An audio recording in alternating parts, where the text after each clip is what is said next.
My School's a Zoo by Stu Smith, illustrated by David Cottrell. Yesterday's trip to the zoo left me feeling rather strange, like my life was somehow different or just about to change.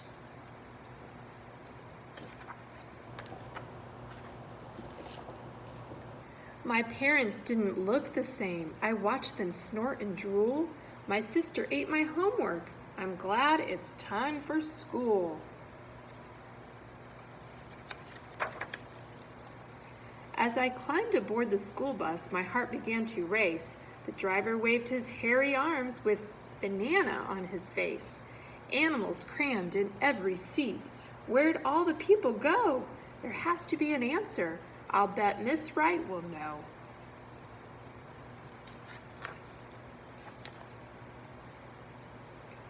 I ran into my classroom, but my teacher wasn't there. I would have told the sub if she hadn't been a bear. There were beehives in my desk and lizards at my feet. A goat ate all my pencils. There were needles on my seat. Yikes. By the time I got to art class, there was nothing I could do. There were pythons on the ceiling, wreaking havoc with the glue.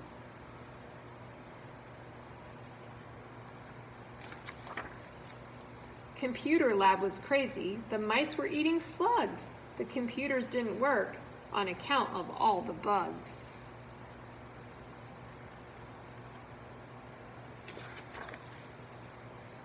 I tried to call for help, but a yak was on the phone. The principal was useless. He was gnawing on a bone. The librarian caught me hiding, and she threw me quite a look.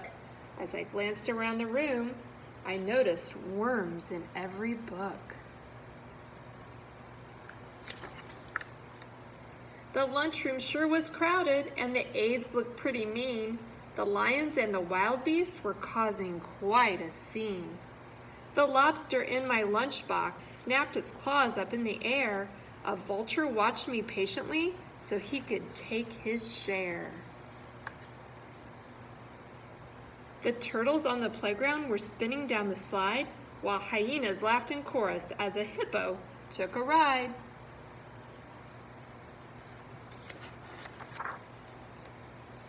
Music class was noisy.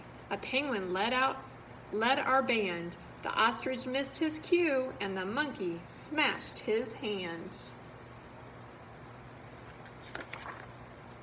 I was feeling kind of nauseous, so I went to see the nurse, but judging by her awful fangs, I thought she'd make things worse. There were starfish on my papers, and a beaver cleaned the boards. The seal clapped 2 erasers while a fox gave out awards. The bus ride home was dreadful. The skunks were quite a stink. Did the zoo trip cause this mess? I closed my eyes to think.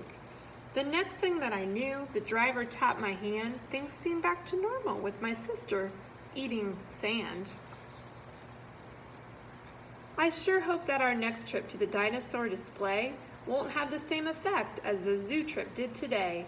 But that could never happen. The dinosaurs are gone. At least I think they are.